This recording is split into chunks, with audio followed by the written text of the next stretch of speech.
নমস্কাৰ এই মুহূৰ্তত আহি পৰিছে আজিৰ কেইবাটা গুৰুত্বপূৰ্ণ খবৰ। দেশৰ কোটি কোটি কৃষকৰ একাউণ্টত 20 নম্বৰ কিস্তিৰ ধনৰাশি কেতিয়া হ'ব? এতিয়ালৈকে কৃষকসকলৰ একাউণ্টত চৰকাৰে প্ৰদান কৰা নাই PM কিষাণৰ ধনৰাশি।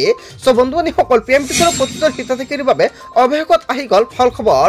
কৃষকসকলৰ একাউণ্টত 20 নম্বৰ কিস্তি 2000 কোটি টকা প্ৰদান কৰা হ'ব। কিছুমানৰ একাউণ্টত কেন্দ্ৰীয় চৰকাৰৰ ফালৰ পৰা 4000 কোটি টকা প্ৰদান কৰিব। PM কিষাণৰ 20 নম্বৰ কিস্তিক লৈ কেইবাটাও গুৰুত্বপূৰ্ণ আপডেট আহি পৰিছে। লগতে লাখ লাখ অৰুণোদয় হিতাধিকাৰীৰ বাবে এটা ভাল খবৰ। অৰুণোদয় 3.0 যদি আপুনি আবেদন কৰিছিলে তেনে ক্ষেত্ৰত জুলাই মাহৰ 10 তাৰিখত দেশৰ কোটি কোটি মহিলাৰ একাউণ্টত চৰকাৰে প্ৰদান কৰিব 1250 টকাকৈ অৰুণোদয় আঁচনিক লৈ কেইবাটাও গুৰুত্বপূৰ্ণ আপডেট আহি পৰিছে। লগতে কেইবাটাও ৰাজনৈতিক খবৰৰ লগতে অৰাজনৈতিক খবৰ যুগুত কৰা হৈছে। আজিৰ দিনটোত গোটেই অসম তথা ভাৰতৰ বিভিন্ন প্ৰান্তৰ পৰা যুগুত হৈছে কেইবাটাও ডাঙৰ খবৰ। এনেবোৰ খবৰ নিতেও পাই থাকিবলৈ চেনেলটি ছাবস্ক্ৰাইব কৰি ভিডিঅ'টো এটা লাইক কৰিবলৈ নাপাহৰিব। আজিৰ আমাৰ প্ৰথম দশমীয়া গুৰুত্বপূৰ্ণ খবৰ হৈছে অসমবাসীৰ বাবে এটা ডাঙৰ খবৰ। PM কিষাণ সন্মানিধি আঁচনিক লৈ আহি গ'ল ডাঙৰ খবৰ। বছৰত 3টাকৈ কিস্তি দিয়া হয়। বন্ধু বান্ধৱীসকল, কিন্তু এই মাহত কৃষকৰ একাউণ্টত সোমাবলগীয়া কৈ আছিল 20 নম্বৰ কিস্তিৰ ধনৰাশি, কিন্তু এতিয়ালৈকে কৃষকৰ একাউণ্টত 20 নম্বৰ কিস্তিৰ ধনৰাশি সোমোৱা নাই। কৃষকৰ একাউণ্টত টকা সোমাবনে নাই, ইয়াৰ বাবে আপুনি কৰিব লাগিব EKYC। লগতে ধন লোৱাৰ বাবে কৃষকে EKYC কৰাটো বাধ্যতামূলক।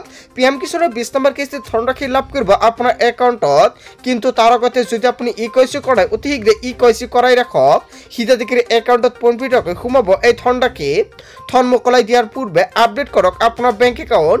যদি আপোনাৰ বেংক একাউণ্টৰ কিবা সমস্যা হৈ আছে অতি শীঘ্ৰে আপুনি আপোনাৰ বেংক একাউণ্টটো আপডেট কৰাই ৰাখক। এই ধন পাবলৈ আপুনি কৰিব লাগিব এটা বিশেষ কাম, অন্যথা আপুনি নাপাব কৃষক সন্মানিধিৰ ধনৰাশি। আগন্তুক কিস্তিৰ ধন পাবলৈ EKYC কৰাটো বাধ্যতামূলক। বহুতো কৃষকে এতিয়ালৈকে EKYC কৰা নাই। যদি আপুনি EKYC কৰা নাই অতি শীঘ্ৰে EKYC কৰক। PM কিষাণ এপৰ জৰিয়তে আপুনি EKYC কৰিব পাৰিব। অনলাইনতো কৰিব পাৰিব আপুনি EKYCৰ কাম।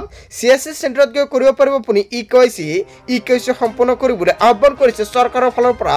যদি আপুনি এতিয়ালৈকে EKYC কৰা নাই অতি শীঘ্ৰে EKYC কৰাই ৰাখক।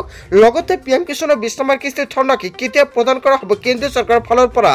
বন্ধু বান্ধৱীসকল, জুলাই মাহৰ প্ৰথম সপ্তাহতে দেশৰ কোটি কোটি কৃষকৰ একাউণ্টত সোমাব পাৰে PM কিষাণৰ ধনৰাশি, কিয়নো এতিয়ালৈকে কেন্দ্ৰীয় চৰকাৰৰ ফালৰ পৰা কোনো ধৰণৰ আপডেট প্ৰকাশ কৰা নাই। লগতে কেতিয়া সোমাব টকা এতিয়ালৈকে কোনো ধৰণৰ ডেট প্ৰকাশ কৰা নাই। কিন্তু কিয় এই মাহত পলম হৈছে? কিয়নো এই মাহ হৈছিল অন্তিম দিন, কিন্তু এতিয়ালৈকে কৃষকৰ বাবে কোনো ধৰণৰ জাননী অহা নাই। জুলাই মাহৰ প্ৰথম সপ্তাহত যদি চৰকাৰৰ ফালৰ পৰা কোনো ধৰণৰ আপডেট প্ৰকাশ কৰে নিশ্চয় জানিব পাৰিব।